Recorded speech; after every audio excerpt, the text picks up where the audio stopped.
Good morning. Ohana means family, and family means nobody gets left behind. You might recognize this quote from the popular animated movie Lilo and Stitch. Thank you, Disney, for providing me with an arsenal of innocent memories, wise quotes, and fuzzy characters, such as the adorable alien Stitch.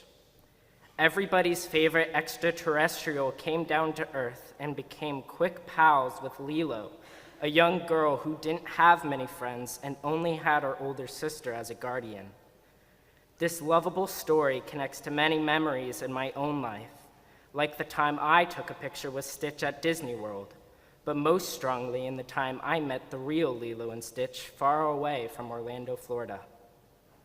My real Lilo is a little girl from a country full of corruption and death. My real Stitch is a small kitten that is sick and dying but is being nursed back to health. My real Lilo has been alienated to the point that she left the place she called home to find another where she might feel safe again. 2 years ago, I had the privilege of going on the service trip to Greece with other EHS students to learn about the refugee crisis.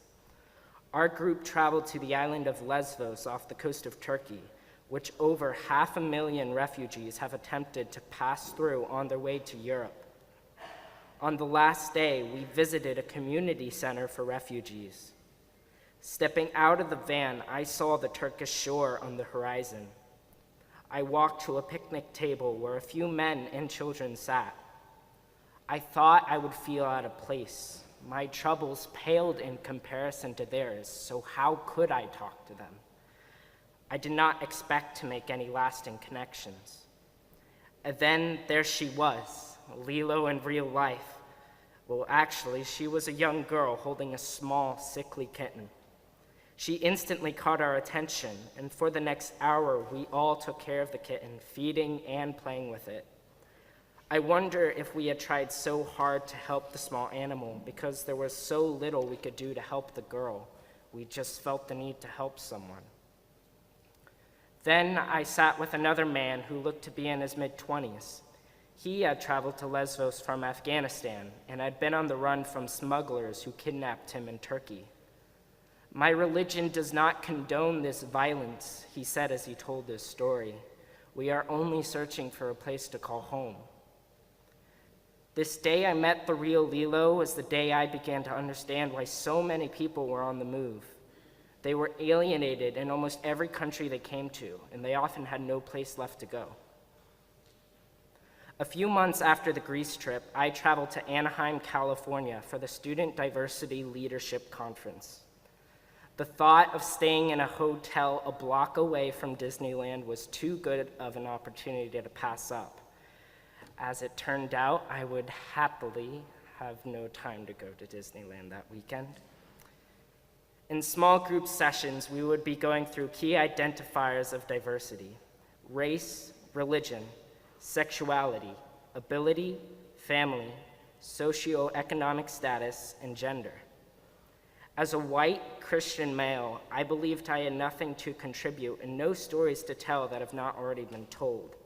Everyone at that conference was colorful on the inside and out. The most colorful thing about me is my bow ties, and I left those at home. Consider the diversity of families. Our facilitator asked us to draw our family on a sheet of paper, which would be placed in a circle. My drawing depicted your average American family: mom, dad, brother, and sister. Each drawing, however, differed from the last. Some kids had one mother or one father. Others had two mothers or two fathers. And a few had no mothers and fathers at all. I appear to have met another real Lilo, too. One girl drew a picture of her and her older sister. When her parents died, Lilo's older sister never left her behind. Consider the spectrum of gender. One end of the room was designated as masculine, while the opposite end was labeled feminine. Each person placed themselves on that spectrum based on how they expressed or not expressed society's definition of gender. The facilitator wandered around the room, asking people why they put themselves where they were, first approaching the center of the room to a remarkably tall girl. Her height easily exceeded everyone else's, but her complete lack of hair caught everyone's attention.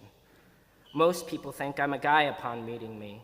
Their next guess is that I have cancer. Truth is, I was born this way. I play basketball, and that gives me strength I never thought I could have. The facilitator soon walked over to me, somewhere in the middle next to the girl. The story of why I was in the middle goes all the way back to when I was obsessed with Lilo and Stitch. Outdoor recess in the second grade always consisted of a group of boys playing soccer in the field and a group of girls swinging on the swing set. I always joined the girls, not because I was not friends with the other boys, but because I loved the thrill of flying off the swing. I had no issue with having a girl as a best friend. We just loved to swing and play tag together. In the third grade, I loved to sing to myself in the hallways and at recess, until a boy on the playground punched me in the face simply because he was annoyed that I sang too close to him. My church hosted a dance class for elementary schoolers when I was in fourth grade, and I was the only boy to attend. I left before the final performance as I was too embarrassed to dance in front of an audience. In a middle school of 1,000 students, I was the only boy in my school choir for 2 years. In the locker room before a gym class every day, a group of guys consistently called me gay and accused me of being in the wrong locker room. Back then, I had little courage to stand up for myself as I felt absolutely defenseless. I didn't grow up expecting to relate with anyone because my interests seemed to counter everything society expected of me. Everyone in that room was quiet as they listened to my story. That silence was quickly replaced by the familiar sound of affirmative snapping, this time from all around me. My story was valued.